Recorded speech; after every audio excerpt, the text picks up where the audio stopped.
Tiger Show Death. On September 20th, 2025, Ryan Easley was inside the Big Cat enclosure at Growler Pines Tiger Preserve in Hugo, Oklahoma, performing one of his regular ticketed tiger demonstrations. Easley was 37 years old and had spent his entire adult life around exotic animals, operating the preserve in the small southeastern Oklahoma town of Choctaw County. He had acquired several of his tigers from infamous Tiger King figure Joe Exotic, and had raised the tiger performing with him that afternoon from a cub. His wife Elaine and their young daughter Lily were seated in the audience watching. Toward the end of the show, with the crowd looking on, the tiger turned on Easley without warning inside the shared enclosure. The animal seized him and began biting around the neck and shoulder. It shook him in its jaws, a technique big cats use to snap the necks of prey. Sheriff Terry Park stated Easley was likely killed instantly. Lily watched her father die. When the tiger stepped back from Easley's body, Elaine rushed into the cage and relocated the tiger into a separate enclosure. Emergency services received the call at approximately 2 in the afternoon. When first responders arrived, Ryan Easley was already dead. His body was transported to the office of the chief medical examiner in Tulsa.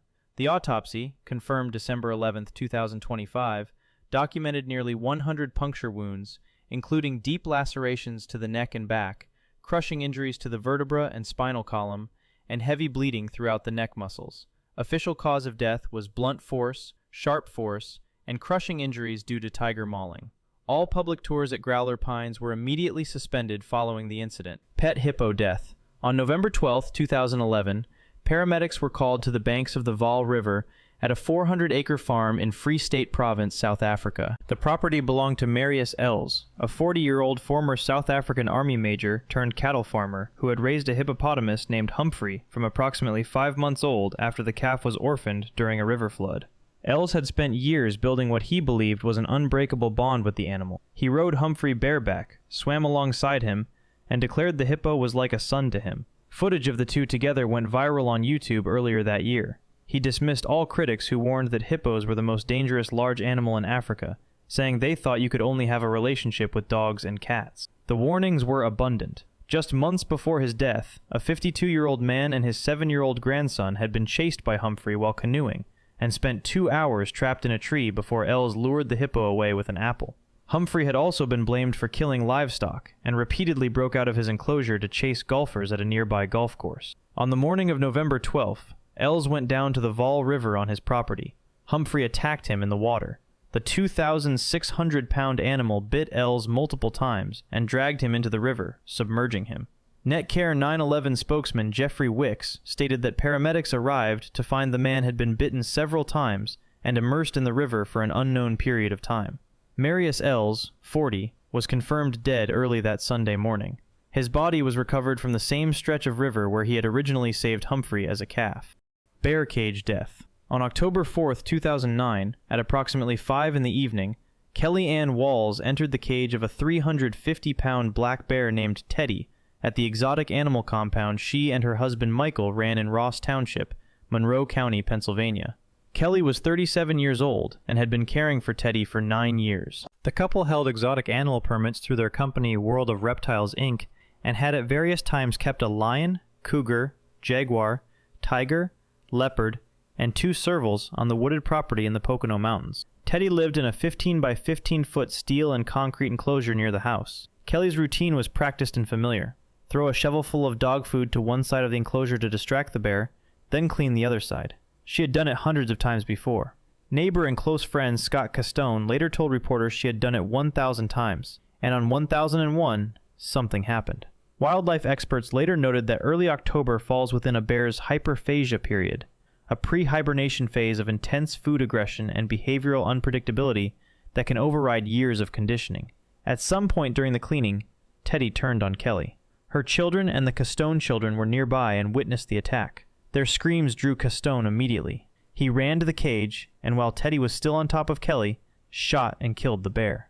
Paramedics responded, but Kelly Ann Walls was pronounced dead at the scene. Her husband's exotic animal permit had been expired since June 2008, a lapse the Pennsylvania Game Commission called a summary violation, no more serious than a traffic ticket. No criminal charges were filed. Wolf pack death. On July 17, 2006, Crystal Piovesan arrived at her mother's property at 998 Croft Road in Salem Township, Westmoreland County, Pennsylvania, after Sandra failed to appear for a scheduled breakfast. Sandra Piovesan was 50 years old and had spent a decade raising and breeding wolf-dog hybrids on her rural property approximately 30 miles east of Pittsburgh. She had built a large electrified pen in her backyard and filled it with toys, an igloo, and a plastic playhouse for the animals she called her children. She registered the hybrids with the county as mixed-breed dogs to circumvent the Pennsylvania Game Commission license requirement for wolf hybrids. Westmoreland County Humane Agent Elaine Gower had warned Sandra directly and repeatedly that it was only a matter of time before the animals turned on her. One of the hybrids had attacked a friend of Sandra's roughly 2 years before her death. That friend never filed a complaint. Crystal discovered her mother's mauled body inside the electrified pen, surrounded by the pack. State Police Trooper Brian Gross, who responded to the 911 call, described the body as mauled pretty bad. Forensic pathologist Dr. Cyril Wecht determined the most severe injuries were concentrated on Sandra's scalp and legs. Investigators noted signs of post-mortem feeding behavior. Wecht concluded she likely died within minutes of the initial assault and observed, "It appears they stopped their attack." State troopers found the animals pacing side to side along the 8-foot-high fence in pack formation. Humane officers tranquilized the animals. Troopers then shot and killed all of them so investigators could safely retrieve Sandra's body. The official cause of death was massive blood loss from multiple bite wounds, consistent with a wolf-dog hybrid attack. No criminal charges were ever filed. By the way, if you find this informative, I cover stories like these regularly. Consider subscribing if you'd like to see more. Now back to the video. Cassowary claw death. On April 12, 2019, just before 10 in the morning, Marvin Hijos went out to the cassowary enclosures on his small farm at Northwest 187th Terrace in Alachua, Florida. Hijos was 75 years old and had kept approximately 100 exotic animals on his property for decades, including 2 cassowaries he was actively breeding.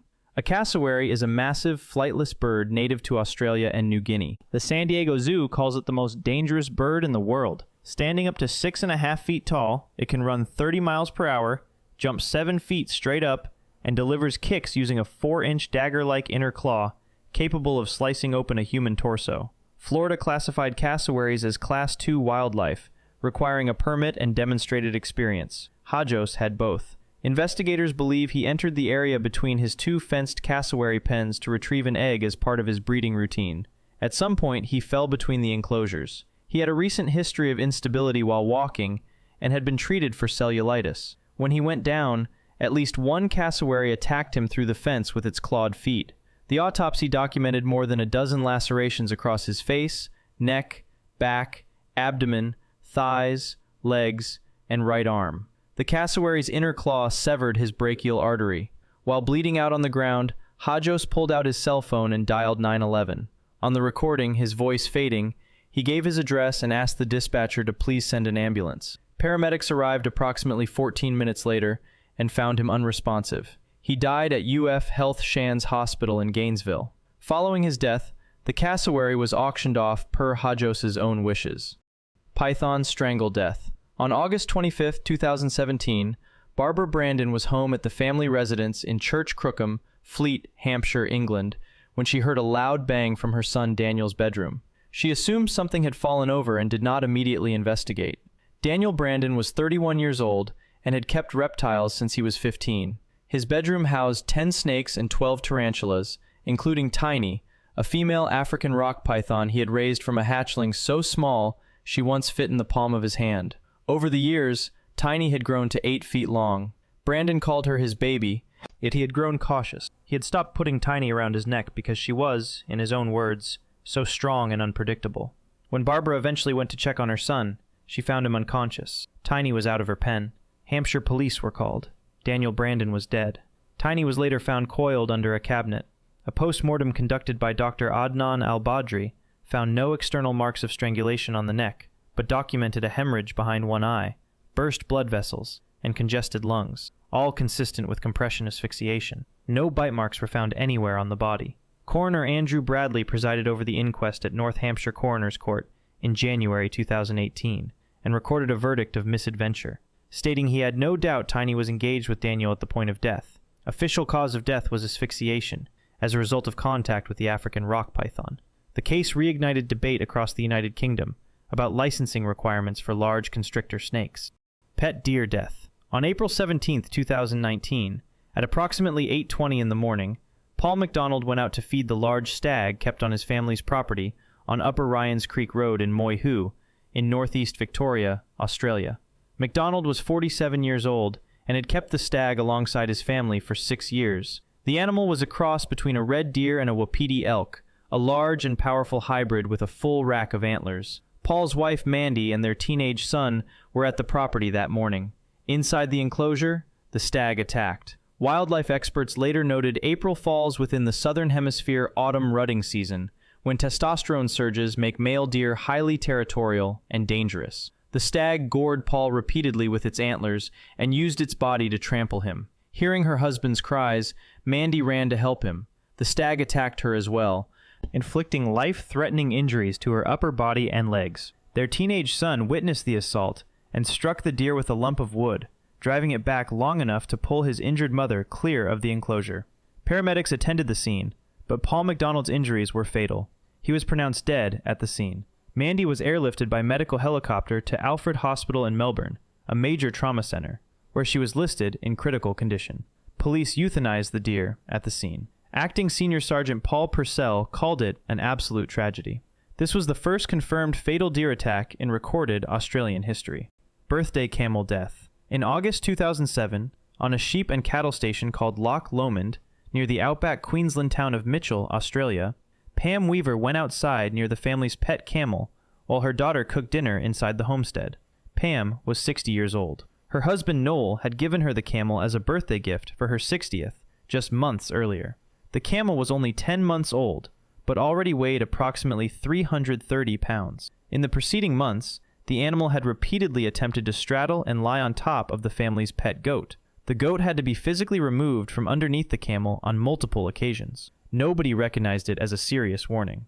That afternoon, the camel knocked Pam to the ground and lay down on top of her, crushing her beneath its full weight. Camel expert Chris Hill, called in to assess the incident, stated without ambiguity that the behavior was sexual in nature, consistent with a pattern seen in hand-reared juvenile male camels that have been imprinted on humans and lack normal social boundaries. Pam's body bore a definite footprint on the side of her face and another on her arm. Her daughter ran outside and found her mother beneath the animal. Detective Craig Gregory attended the scene. Pam Weaver, 60, was pronounced dead. Cause of death was crushing injuries, sustained when the camel knocked her down and lay on top of her. At his wife's funeral, Noel Weaver told reporters he did not blame the camel. White lion death. On August 26, 2020, Wes Mathewson called his 2 white lionesses from their enclosure at Lion Tree Top Lodge near Hoedspruit in Limpopo Province, South Africa, and walked them along one of their regular dusty trails behind the lodge. It was a routine he had followed every single day for years. 3 to 4 hours of walking with the animals he had hand-raised from cubs rescued from a canned hunting farm outside Polokwane.